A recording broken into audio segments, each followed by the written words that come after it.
Coming up next on the Jeff Crilley Show, we're going to be talking about homelessness with the head of an amazing nonprofit here in Dallas. It's called The Human Impact, and her story is just ahead.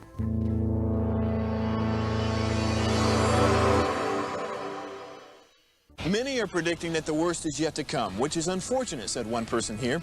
Until now, they've enjoyed the reputation of being the nation's icebox. Watched a burglar in his home this morning by webcam. As a journalist of over 25 years, stories are what make my world turn. Reporting live from the Dallas newsroom tonight, Jeff Crilley, Fox 4 News. But in 2008, I took the jump from my familiar life and started a PR firm from my home. We're talking about anyone with a camcorder like the one I'm using becomes a television network. We started slowly growing the company, and we now have over 100 clients, and we've branched into the world of live digital broadcasting. I now own 8 different TV studios and have a huge team, and the stories that I now get to share are sometimes the most important of my life.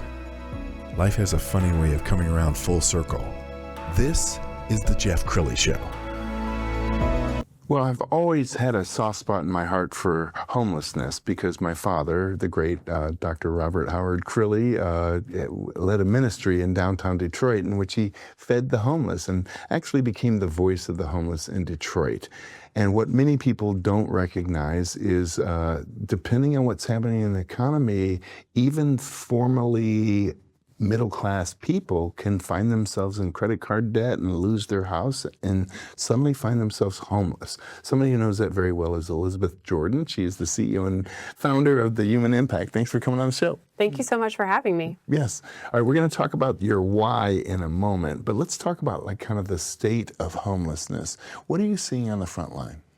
Yeah, about 13 years ago, I started doing this work, and at the time, Dallas was said to have 20,000 too few affordable housing units. Yes. And that number has doubled since I started. So we now have 40,000 too few affordable housing units. So to your point, people who are hardworking, middle-class people, if they come across a hard time, they can end up on the streets. And I was actually out this morning under an overpass under I-45 talking with a friend that we've had for a long time, and a group of people just passed me by. And one of them came back up and started talking to me, and I came to learn that it's a family of 6. It's a mom and a dad and 4 children, and they're homeless. They're living in a motel from night to night off of the generosity of other people. They are eagerly looking for work. We took them back to our office space, sat in a courtyard, heard some of their story. We're able to point them in the direction of some places that are employ people right now. Yes. But, you know, they're eager to work. They're not wanting to just kind of sit around. And so, I mean, I've been doing this work for over a decade, and I have never seen a family just walk down the street. Wow. It's very unusual to see that. All right, much more from Elisabeth in a minute. We found a great video. Let's go ahead and roll that. I had a paradigm, and it wasn't like shifting the paradigm. It was like, get rid of that whole paradigm that you had, that you can save or rescue or fix people, and instead pick up love. I had this thought that I felt like was from God and not from me. Find the poorest people in Dallas and start to pray for them. The homeless population is growing. It's a serious issue. There has been a double-digit jump in American homelessness. More than 770,000 unhoused Americans. The highest number ever recorded. The folks in homelessness get seen as these unsafe people, and I think that narrative prevents people from actually building relationship and friendship. A lot of people don't understand what it feels like to be down on your luck, to not be understood. It's not just that people need shelter. It's not just that people need clothes or a job. We need someone that understands what it is we're going through and to be patient with us. That's humanity.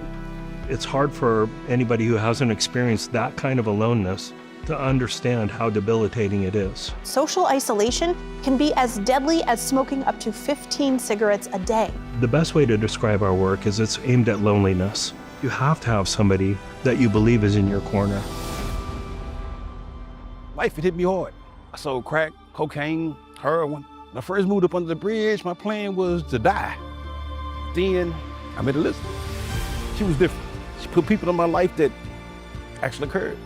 They're here because they want to know your story, and they want to know who you are as a person. You should know that. Without them, I don't think I would be here today. I honestly believe that. You need to worry about you, okay? I believe that when you start getting that level of relationship, I think it propels people into life transformation. But even if it doesn't, and then they die in their homelessness, to take on the task of loving somebody, no matter how it turns out, that feels like something that's worth doing no matter what. Human impact was there for me. It just led me to believe that I was somebody. Regardless of what I've been through, I'm somebody.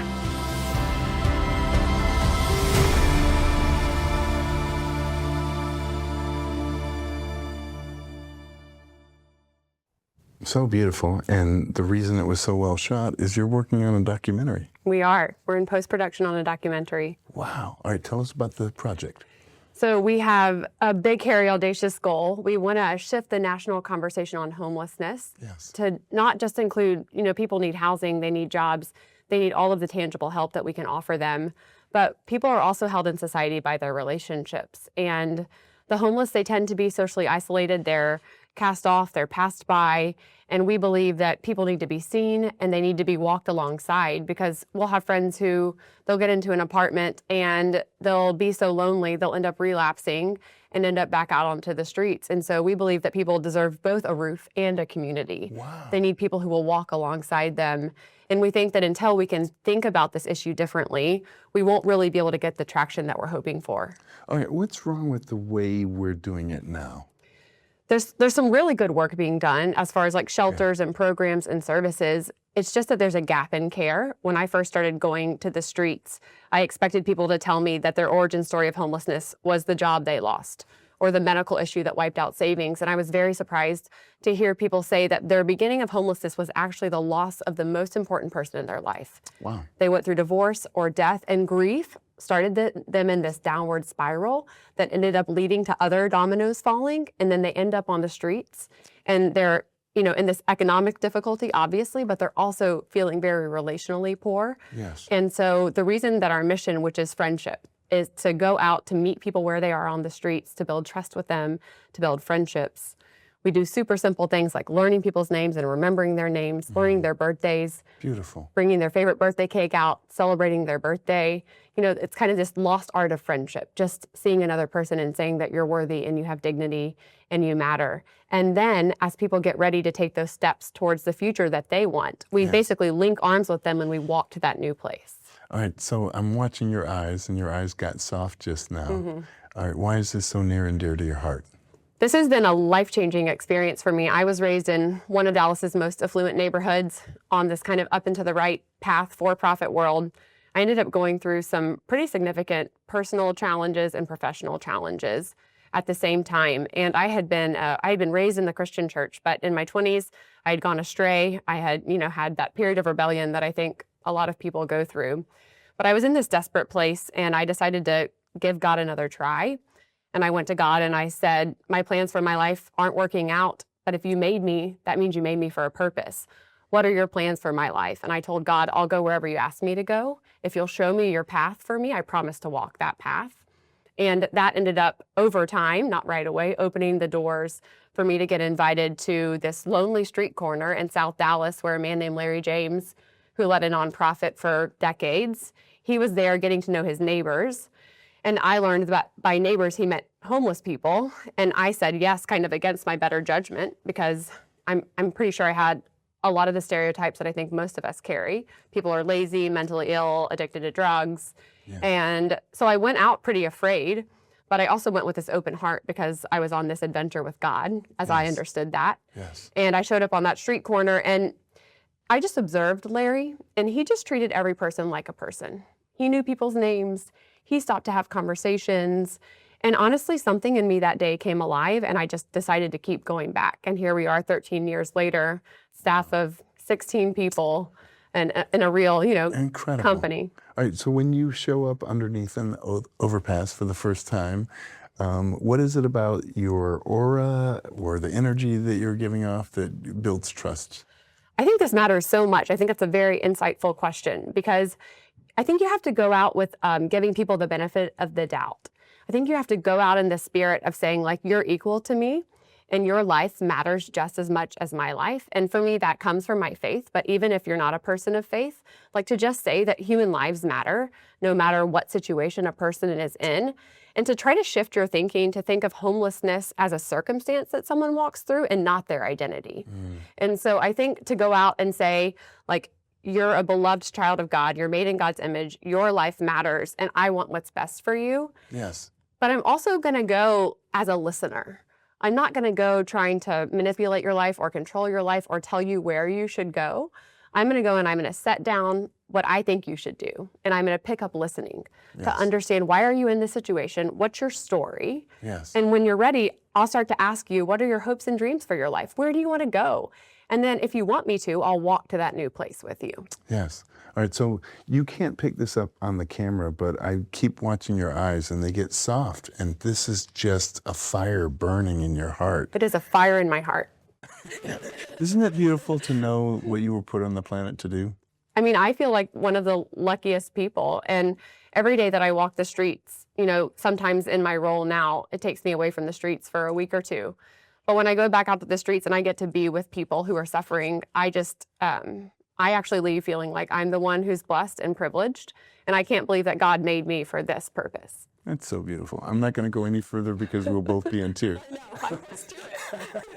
All right, so we're going to pull up your website, which is thehumanimpact.org, and I'm just going to let this play for a minute.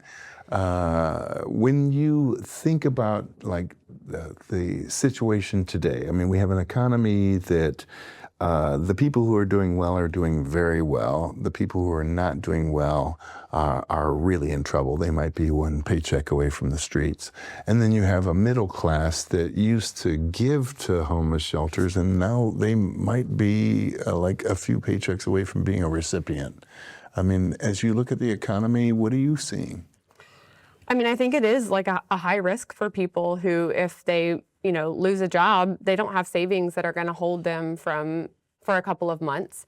And this is where our relational support networks are very important. So when we're struggling economically, financially, we really need people in our lives who will take us in and hold us up.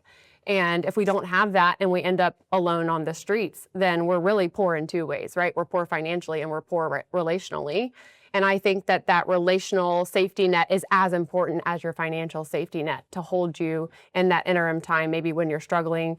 I mean, there isn't a person I know who hasn't gone through periods of anxiety or depression. Sometimes it's hard to show up for work if you're going through a time like that. Yes. We all know what it's like to struggle and suffer. And so I think if we can pull up our own struggles and look at the people that we pass on the side of the roads and have that empathy of like, I know what it's like to suffer, or I have a family member who really struggles. And to try to see people through that lens and through those eyes, it can really engender compassion for the person that we pass on the side of the road. Wow.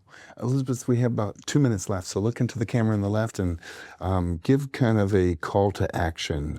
Obviously, you're a nonprofit. You depend on donations. How can people support you? Well, you can go to our website and you can click on the Give link and you can donate to us. We have a lot that we're doing. We're doing our work on the streets every single day. It's the heartbeat of who we are. It's why we wake up in the morning. We're also in the middle of constructing a community that we're calling the Abbey, where our friends coming out of long-term chronic homelessness will live alongside people who have discerned a call to live missionally there. We'll serve hundreds more in the community space in the front. And then we're in post-production on a documentary because of our goal. We really want to shift how people see and treat the homeless. And my last piece is that to have the courage when you pass someone on the side of the road, I encourage people to roll their window down, to say something like, "Hi, my name's Elisabeth. I don't have anything to offer you today, but I wanted to share my name. What's yours?" To get that person's name, 9 times out of 10, that person is going to look at you and say, "Thank you for taking the time to see me." And there's a statistic out of Atlanta that says that people on the streets go 3 months without someone looking at them in the eye and 6 months without hearing their name. So I would say be a part of the change. Wow, so beautiful. Thank you so much for sharing your heart with us. We're going to end with her website, which again, thehumanimpact.org, the great Elisabeth Jordan. Thanks for coming on the show. That's it for now. We'll see you next time.